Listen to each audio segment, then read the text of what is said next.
Hello everyone.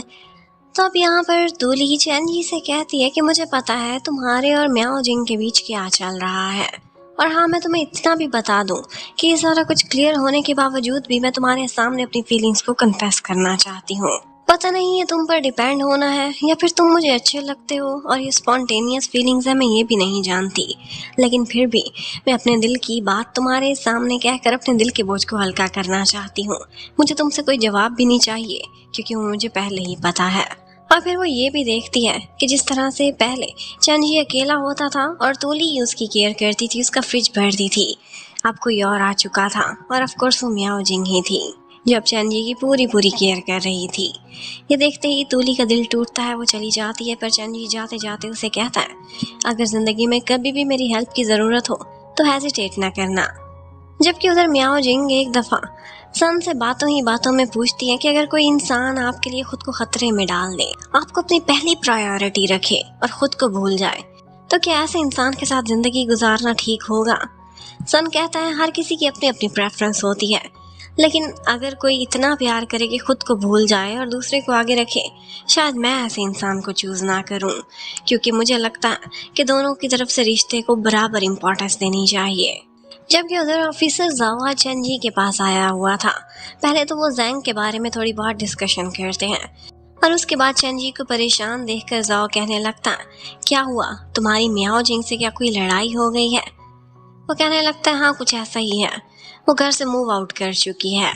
जाओ कहता है, जाओ ना मना लो उसको, थोड़ी बहुत स्वीट टॉक करो या फिर कोई गिफ्ट ले जाओ, देखना वो मान जाएगी। लेकिन चैनजी कहता है कि बात अब इन सारी चीजों से बहुत ऊपर और आगे बढ़ चुकी है। जबकि उधर कोलीग्स को पता नहीं क्यों खुद ही लगे जा रहा था कि जैसे सन और म्याओ जिंग फिर से रिलेशनशिप में आने वाले हैं। एक का भी डिनर का कहीं प्लान था और दूसरे का भी, और वो लोग यही सोचने लगते हैं कि शायद इन्होंने एक साथ ही डिनर पर जाना है। जबकि उधर जैंग आज चैन यी को रिपोर्ट दिखाता है, कहता है कि ऑडिटर्स ने जो रिपोर्ट भेजी है इसमें बहुत सारे रिस्क्स को मेंशन किया गया है और इसके ऊपर म्याओ जिंग ने साइन भी किए थे। चैन जी ने बहुत सारा काम जैंग की मर्जी से हैंडल भी किया था, लेकिन फिर भी किसी हर्डल को कवर करने के लिए उसने कानून को हाथ में नहीं लिया था। लेकिन अब उसे म्याओ जिंग की फिक्र हो रही थी। जैंग एक डेंजरस पर्सन था और यहाँ पर म्याओ जिंग के सिग्नेचर्स थे, मतलब सारी जिम्मेदारी उसकी है, इसीलिए वो एकदम परेशान हो जाता है। वो जाकर हाउ जॉन का रिप्रेजेंटेटिव बनकर बहुत सारी गलतियां निकालता है, कहता है कि जो रिस्क आपने मेंशन किए हैं ये ठीक नहीं है, इसलिए अपनी रिपोर्ट को बदलो। और म्याओ जिंग वो भी उससे एकदम प्रोफेशनली बात कर रही थी, उसे चैन जी नहीं बल्कि मिस्टर चैन कह रही थी, फॉर्मली बात करते हुए कहती है कि तुम मेरी कैपेबिलिटीज पर शक कर रहे हो। और बस इन दी एंड इस सारी लड़ाई का कोई भी रिजल्ट नहीं निकलता। अब उसके बाद चैन जी बाहर जाकर म्याओ जिंग को कहता है कि तुम बहुत खतरे में हो, तुम जैंग को सही से जानती नहीं हो ना, मैं ये नहीं चाहता कि कोई ऐसा पॉइंट आ जाए कि मैं भी तुम्हें प्रोटेक्ट ना कर पाऊँ। पर म्याओ जिंग उससे कहने लगती है, तुम्हारी प्रोटेक्शन चाहिए किसको? तुम्हें क्यों ऐसा लगता है कि मैं तुम्हारे बगैर सरवाइव नहीं कर सकती? क्या तुम मुझे इतना नीचा समझते हो कि अपनी प्रोफेशनल लाइफ, अपनी पर्सनल लाइफ, हर चीज के लिए मैं तुम पर डिपेंड करूंगी? मुझे तुम कब बराबरी का दर्जा दे सकते हो? और बस ये कहती हुई वो नाराज होकर चली जाती है। अब अंकल जाओ एक दफा म्याओ जिंग से भी मिलते हैं और उससे कहते हैं कि चंजी बहुत अच्छा इंसान है और तुम्हें अगर ऐसा लगता है कि तुम उस पर बोझ बन गई हो तो ये बिल्कुल गलत है। मैंने तुम दोनों को इकट्ठे बड़े होते देखा है और मैं ये जानता हूँ कि तुम दोनों का रिश्ता बर्डन वगैरह का नहीं है। अंकल जाओ की हमेशा से ये विश रही थी कि काश किसी तरह से चंजी पुलिस एकेडमी ज्वाइन कर सकता, लेकिन बस किस्मत में तो कुछ और ही लिखा हुआ था। अब यहीं पर ही बैठे बैठे म्याओ जिंग को एक मैसेज आता और उसे पता चलता है कि किसी की इंश्योरेंस पॉलिसी के बहुत सारे पैसे उसके अकाउंट में बहुत ही जल्द ट्रांसफर होने वाले हैं। वो सोचने लगती है कि इतना पैसा मुझे कौन सेंड कर सकता है। वो नेक्स्ट डे जाती है बैंक में और पता कराने की कोशिश करती है, लेकिन वहाँ से उसे ये इन्फॉर्मेशन नहीं मिली थी। वो कहते हैं कि ये तो आपको इंश्योरेंस कंपनी वाले ही बता पाएंगे, और उसी समय हमें दिखा देते हैं कि ये और कोई नहीं बल्कि मिस वे थी, यानी कि म्याओ जिंग की मम्मी। वो अब काफी बूढ़ी हो गई थी और अब लगता है कि उसकी लाइफ में ज्यादा बिजी होना नहीं था, इसीलिए उसे अपनी बेटी की याद आ रही थी और ये पैसे भी उसी ने ही ट्रांसफर कराए थे। जबकि उधर चैन जी को तो रात को नींद भी नहीं आती, ये सोच सोच करके म्याओ जिंग किस हालत में होगी। उसका स्टेटस चेक करने की कोशिश करता है पर उसे कुछ नहीं दिखता, तो रात को 2 बजे ही वो बो को कॉल करता है और कहता है, क्या तुम्हें म्याओ जिंग का स्टेटस दिखता है? कहीं उसने मुझे ब्लॉक तो नहीं किया हुआ? और ये बात सुनते ही वो कहने लगता है कि तुम रात को 2 बजे एक न्यूली वेड को कॉल करके एक और सिंगल लड़की के स्टेटस का देखने को कह रहे हो, शर्म करो तुम। अब जैसे तैसे उसने जागते ही सारी रात काट ली थी। नेक्स्ट डे उसके लिए एक बहुत बड़ा सरप्राइज था। उसके घर पर कोई आया था और वो मिस वे ही थी। पर चेंजी उसे घर के अंदर इनवाइट नहीं करता, बल्कि स्टेज के नीचे जाकर मिलता है। मम्मी कह रही थी कि क्या यहाँ पर मियाओ जिंग रहती है, लेकिन वो कहता है कि आज आपको आ गई मियाओ जिंग की याद, क्या कोई मतलब निकालना है उससे। वो कहती है नहीं, मुझे बेटी की याद आ रही थी, वो मेरा फोन नहीं उठा रही, मैसेज का रिप्लाई नहीं कर रही। तो चेंजी भी उन्हें ताना मारता है और कहता है कि जब अपनी बेटी को डंप करके गई थी तब तो मुड़कर कभी उसकी याद नहीं आई थी, अब जब वो इंडिपेंडेंट हो गई है तो याद आ गई है। जबकि उधर मियाओ जिंग को अब मम्मी मैसेज करती हैं और कहती हैं कि मैं टैंक सिटी में ही हूँ और तुमसे मिलना चाहती हूँ, बस थोड़ी देर के लिए मेरे लिए टाइम निकाल दो, मैं बहुत खुश हो जाऊंगी। मियाओ जिंग पहले तो कोई रिप्लाई नहीं करती और उसके बाद सारा दिन ऑफिस में खोई खोई रहती है। लेकिन बाद में कुछ कोलीग्स अपने नए घर की बातें कर रहे थे, कुछ अपने पेरेंट्स को याद कर रहे थे। तो बस यहीं से ही उसके मन में आता है कि पता नहीं कितनी जिंदगी है, क्यों ना एक दफा मम्मी से मिल ही लिया जाए। उसकी मम्मी इस वक्त एक ज्वेलरी शॉप में खड़ी हुई थी और यहाँ पर वो एक ब्रेसलेट चूज कर रही थी। उन्हें वो दिन याद आते हैं कि जब मियाओ जिंग के 16th बर्थडे पर वो यहाँ से ब्रेसलेट खरीदना चाहती थी, लेकिन मम्मी बिजी हो गई थी, उसे ज्यादा तवज्जो नहीं देती थी। अब वो बहुत पछताती हैं और उसके लिए उससे भी सुंदर ब्रेसलेट खरीद लेती हैं। लेकिन उन्हें क्या पता था कि गया वक्त फिर हाथ नहीं आता। वो मियाओ जिंग जो एकदम कमजोर सी थी, जिन्हें इन सारी चीजों की विशेष होती थी, अब वो मियाओ जिंग नहीं रही थी। अब वो स्ट्रांग हो चुकी थी, ये सारा कुछ खुद भी खरीद सकती थी। लेकिन जिस समय वो बीमार थी, कमजोर थी, उसे माँ की जरूरत थी, तब तो माँ ने अपना प्यार ही नहीं दिखाया था। फिर भी वो अपनी मम्मी से मिलती है, कहती है कि मेरे पास 2 घंटे की ब्रेक है, इससे ज्यादा समय नहीं होगा। और उसके बाद वो अपनी मम्मी से पूछती है कि आपको मुझसे कोई काम है।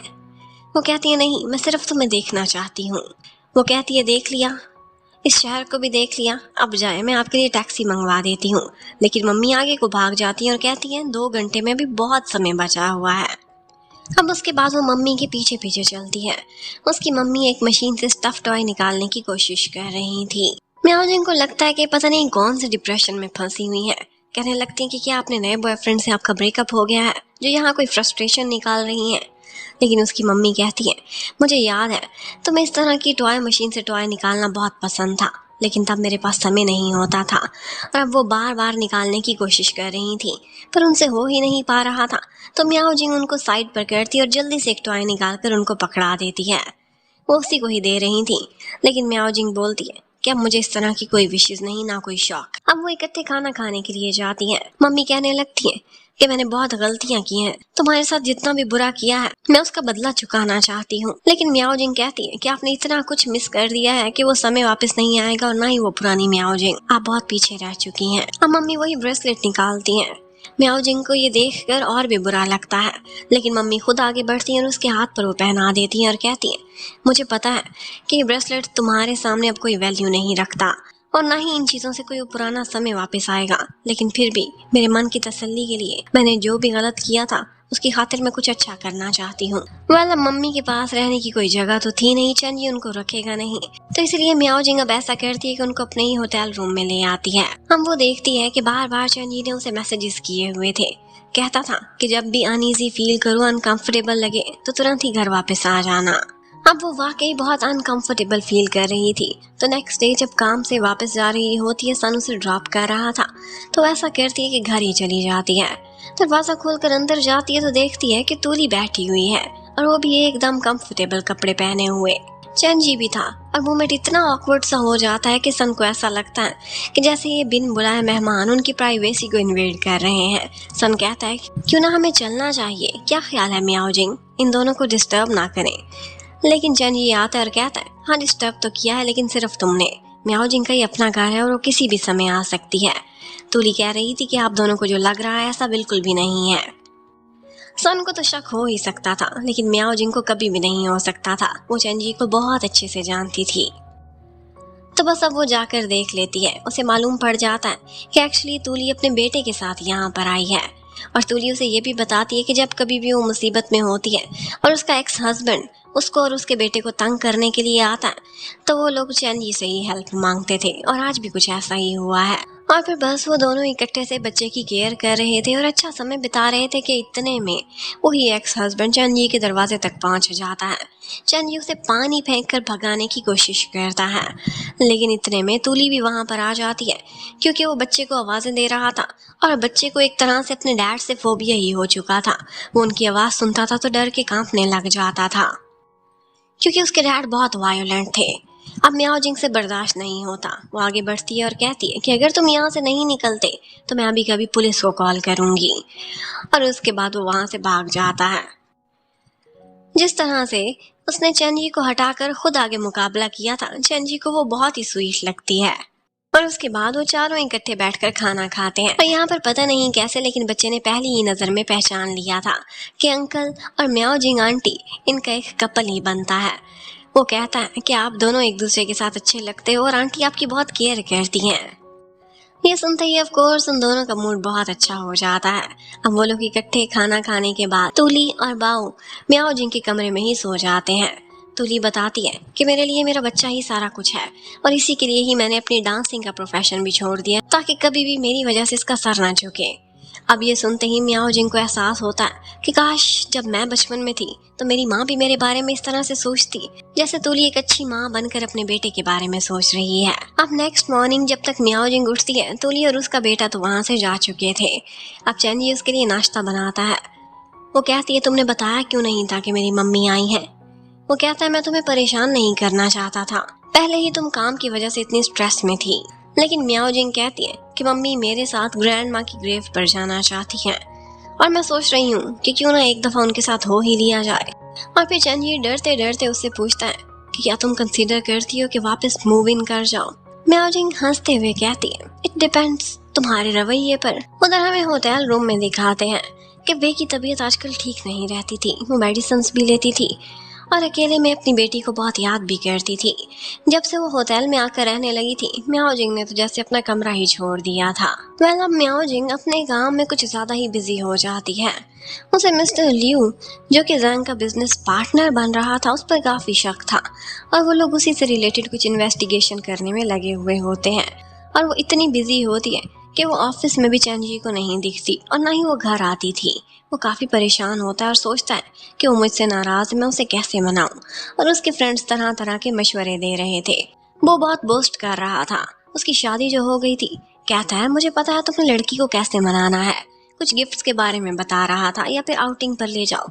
लेकिन चेनजी कहने लगता है तुम्हारा कुछ नहीं हो सकता, मेरी म्याओ जिंग इस तरह के गिफ्ट से मानने वाली नहीं है। और बस इसी के साथ ये पार्ट खत्म होता है। नेक्स्ट क्या होगा ये देखने के लिए stay connected. Thank you for watching. Bye bye.